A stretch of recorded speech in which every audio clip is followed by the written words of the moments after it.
Hello sa lahat. Yung topic natin for today is the genetic code and its origin. So, seventh topic natin to for our series entitled Has Science Buried God? So, yung current series natin aims to give clarity sa discourse on science and religion. And last meeting, we took on Darwin's challenge by showing na based on his standard ay may kanyang theory. So we showed kung ano yung irreducible complexity, and we demonstrated that such biological systems exist. We also showed how it's highly improbable na life will sprang up from non-life, which made us infer that the best explanation is design. Today, magfo-focus tayo sa genetic code, and we heavily relied sa work ni Dr. John Lennox on this. Today, hindi tayo mag-discuss din sa 4H format, pero mag-expand tayo further sa concept ng DNA. So, ang gagawin muna natin is to provide a context sa discussion ng DNA para makita natin bakit ba siya problematic sa scientific discussion about origins. To start, let's talk muna about DNA. So, next slide. Yung DNA, isa siyang acronym which means deoxyribonucleic acid. So, ito ay nag-resemble sa isang spiral na ladder na made up ng isang sobrang haba na chain ng simple molecules na tinatawag na nucleotides. Merong 10 nito sa bawat full twist ng spiral. Ang nucleotides, binubuo siya ng sugar na tinatawag na ribose kasama ang isang phosphate group kung saan ay ang isang oxygen atom ay wala. Ito ang reason kaya may prefix na deoxy sa name niya. Ang bawat nucleotide ay meron ding isang nitrogenous base at ang base sa isang nucleotide ay may 4 na klase. Ang mga ito ay adenine, guanine, cytosine, and thymine or A, G, C, T. Ang first 2 na base ay purines at ang second 2 ay pyrimidines. So yung nitrogenous base na to ang nagbibigay ng identity ng isang nucleotide na DNA. Yung pangkalahatang structure ng DNA, naka-arrange siya na parang hagdan na kung saan ang tapakan ng hagdan ay formed out of 2 base pairs opposite each other na bawat isa nakakabit sa magkatapat na strand ng DNA. Itong magkatapat na base pairs ay nakakabit sa bawat isa sa pamamagitan ng hydrogen bonds. Ang A ay invariably paired with T and ang C with G. At ito ay dahil sa enzymes na responsible sa production ng DNA. At kaya ganito ito para hindi siya umumbok. So important ito para hindi umumbok, para ma-preserve yung straightness ng DNA, para yung coiling niya sa mga proteins na tinatawag na histones ay maging maayos, and that magkasya yung buong DNA sa loob ng nuclear membrane ng cell. So dahil dito, masasabi na ang dalawang strands ng DNA ay complementary. Bakit ito importante? Kasi ang sequence ng mga base sa DNA ay nagdadala ng precise na message written in a 4-letter alphabet consisting of the nitrogenous bases. So ito yung A, C, G, T. Yung isang gene, isang mahabang string siya ng letters, ito yung nagdala ng information para sa pagbuo ng mga protein para sa ikabubuhay ng isang living cell. Ang kabuuan ng genome ng isang nilalang ay pwede ma-interpret as a set of instructions tulad ng program para makagawa ng iba't ibang mga protina. The way this sort of coding works ay isang group ng 3 magkakatabing nucleotides or a codon. So ito yung nag-code para sa isang amino acid, yung codon. So dahil merong 4 na nucleotides, so there are 4:3 or 62 na possible na combinations na available to place one of the 20 essential amino acids in a peptide chain or a chain that comprises a protein. So lumalabas din na ang isang amino acid can have more than 1 or up to 6 na codons for placing it in a peptide chain. Ito ang dahilan bakit ito tinawag na genetic code. Next slide. Yung nakadiscover pala nito, yung ng double helix structure ng DNA ay sila James Watson and Francis Crick ng Cambridge University. So nung umaga ng February 28, nalaman nila ng structure ng DNA ay isang double helix na polymer or a spiral of 2 DNA strands. At ang bawat isa ay naglalaman ng mahabang chain of nucleotides na nakapalupot sa bawat isa. Sa mga bagong pag-aaral, yung DNA ay napaparami ng isang makinaryang binubuo ng maraming enzymes at nag-involve ng paghihiwalay ng DNA into individual strands. Ang bawat strand na iyon ay naging bagong template para sa pagbuo ng bagong double helix. So now na we are able to briefly talk about the DNA, let's talk naman about certain facts about the DNA na alam ng mga scientists in the present. So next slide. First, we will talk about junk DNA. It is said na ang human genome ay nag-occupy lamang ng 3% ng coding na DNA. Tapos ang natira na 97% ay non-coding DNA or junk DNA. Ang sinasabi nila is that dahil ang standard ng evolutionary picture ay messy, incomplete, and inefficient, then dapat di tayo magulat na may mga sequences na transcribed into RNA which does not do anything. Clear na ngayon ng junk DNA ay hindi junk. Hindi lang ito responsible for regulation, maintenance, at programming ng genetic na processes. Pero nag-contain din ito ng highly mobile na segments ng DNA na tinatawag na transposons na pwede mag-fabricate ng copies of themselves and then mag-move ito sa different sites ng genome na may iba't ibang effects kung saan kasama yung pag-disable ng genes at pag-activate ng inactive na genes. Next slide. Second, let's talk about how DNA gives rise to proteins. So yung DNA, naka-reside sa nucleus ng cell at ito ay protected ng membrane sa eukaryotic cells or non-bacterial cells. And para magkaroon ng anything na mangyari, para mabuhay ang cell, ang information na nasa DNA ay dapat ma-transport sa cytoplasm. So ito ang area ng cell sa labas ng nucleus kung saan ang cellular machinery ay nag-work. We can call this the factory floor ng cell. Ang information na yun ay needed para sa construction ng enzymes sa cytoplasm by molecular machines na tinatawag na ribosomes.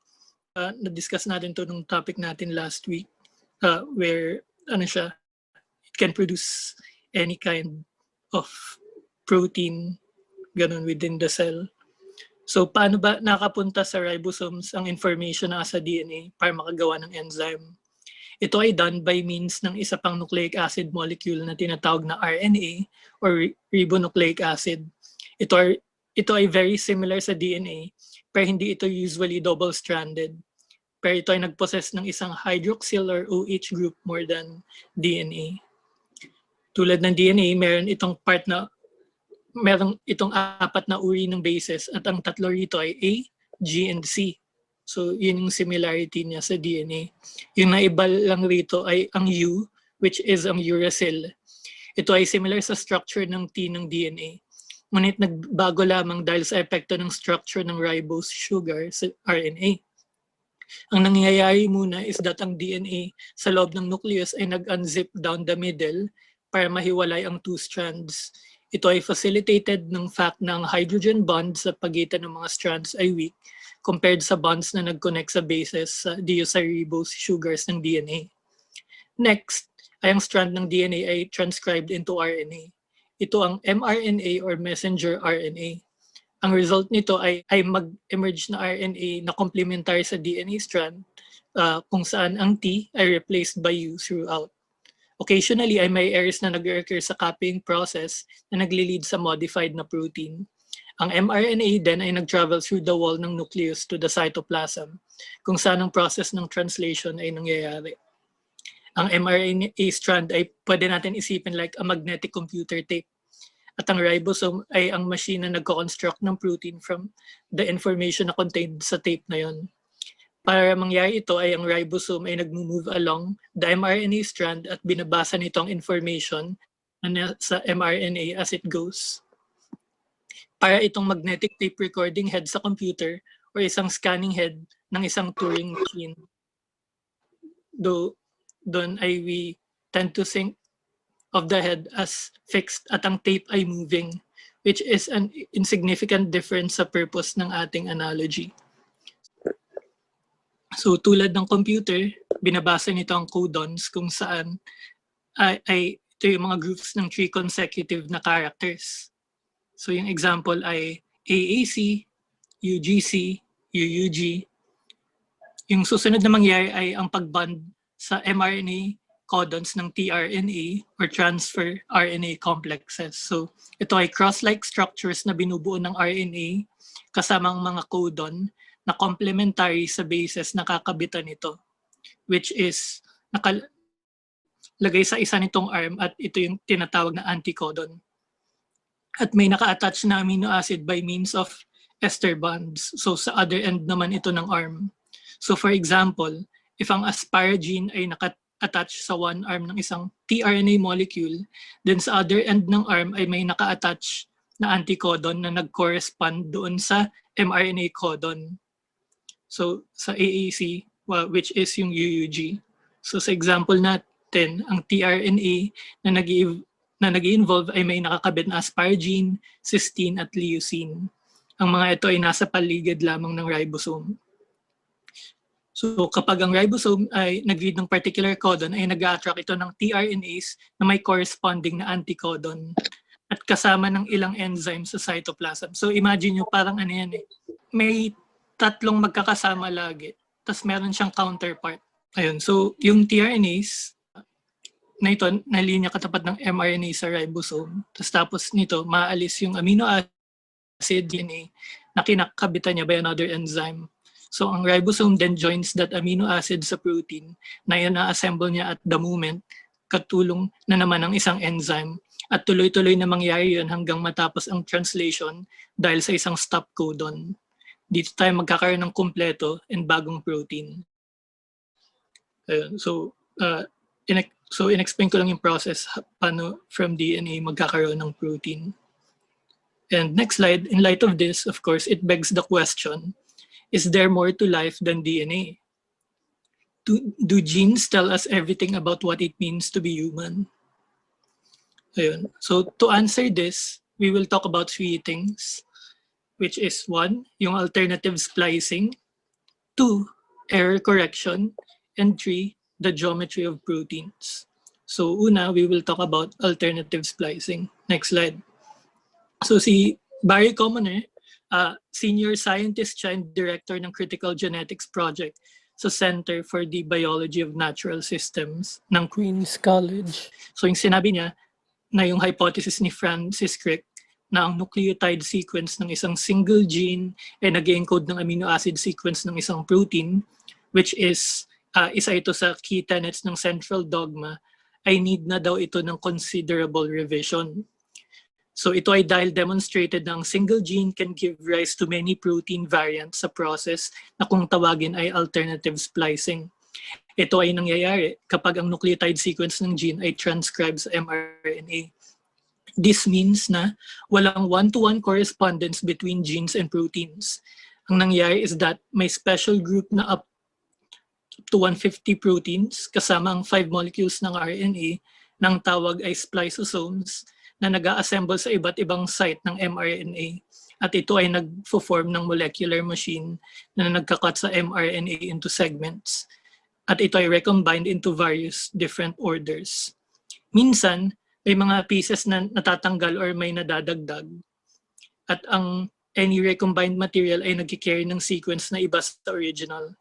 In this way, ang cut and paste technique ng alternative splicing ay maaaring magresulta sa iba't ibang protina mula sa iisang gene lamang. For example, ang gene na nasa inner ear ng chicks and humans can give rise to 576 variant proteins. May gene rin sa fruit fly na kaya mag-result sa 38,106 different proteins. So na-observe na ang frequency ng incidence ng alternative splicing ay tumataas depende sa complexity ng organism at estimated na maabot ng up to 75% ng human genes ang dumadaan sa process na ito. Clear na ang amount ng additional information na added ng alternative splicing ay napakarami at hindi nakakagulat to see na may malawak na differences sa mga organisms kahit similar pa ang set of genes nila. Second, next slide, let's talk naman about error correction. So yung super precise na replication ng DNA ay hindi kaya ng DNA alone. Ito ay nakadepende sa mga molecules na nasa loob ng isang living cell. Sa isang cell na may normal na condition, ang DNA ay nagre-replicate with roughly 1 error in 3 billion na nucleotides. Take note na ang human genome ay about 3 billion nucleotides long. So, however, if we look sa DNA on its own sa test tube, tumataas ang error rate nito mula 1 in 100. Ngunit kung may regular na cellular protein enzymes na isama, ang error rate ay bumababa about 1 in 10 million. Ang mababang error rate na ito ay dahil sa addition ng proteins na kung saan sila ay nagde-detect at nagko-correct ng errors. Ang process ng nucleic acid replication ay therefore nakadepende sa presence ng repair enzymes and hindi lamang mismo sa DNA. Si James Shapiro, isang microbiologist, comments na surprising daw to learn na ang mga cells thoroughly protect themselves laban sa mga accidental genetic change na sinasabi na nagiging source ng evolutionary variability. By virtue ng proofreading and repair systems ng mga cells na ito, ay hindi sila passive victims ng random forces ng chemistry at physics. Basahin ko lang din to make the point. So, quote, "It has been a surprise to learn how thoroughly cells protect themselves against precisely the kinds of accidental genetic change that, according to conventional theory, are the sources of evolutionary variability. By virtue of their proofreading and repair systems, living cells are not the passive victims of the random forces of chemistry and physics.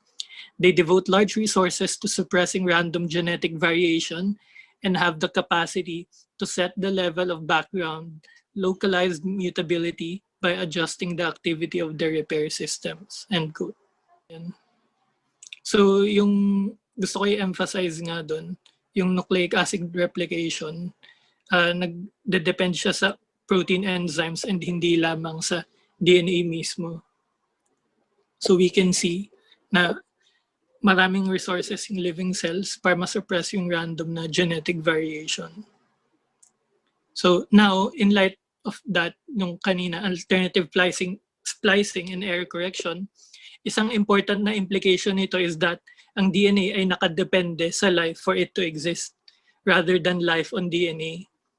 This puts into question ang common notion na nag-originate ang life mula sa RNA papunta sa DNA. Ang sabi nga ni Barry Commoner, ang DNA ay hindi nag-create ng life, pero ang life ay nag-create ng DNA. Ang sabi is that napakalaki at nananatili ang gap between non-living and living things.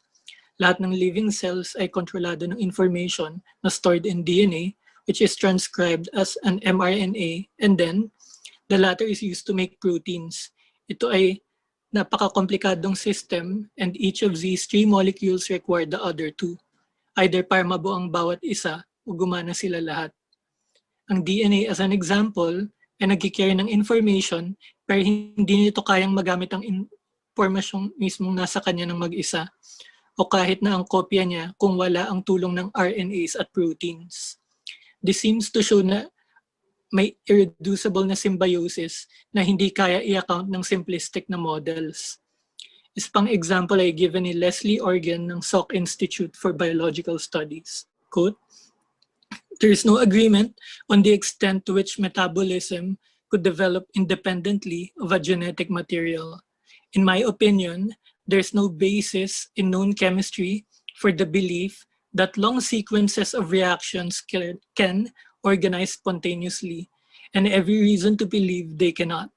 The problem of achieving sufficient specificity, whether in a aqueous solution or on the surface of a mineral, is so severe that the chance of closing a cycle of reactions as complex as the reverse citric acid cycle, for example, is negligible." End quote. Next. Ito, yung sa geometry of proteins. So yung ina-assume kasi ng karamihan ay kapag ang amino acid sequence ay determined na, then ang mismong protein ay alam na kung paano mag-fold into a correct shape na mag-isa. Ang proteins kasi are folded into a precise na 3-dimensional na geometric configuration.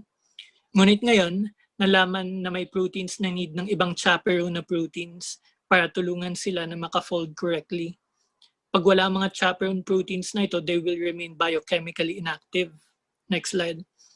To add, may mga proteins na nag-exist na tinatawag na prions kung saan ay nag-ooperate independently sa nucleic acids.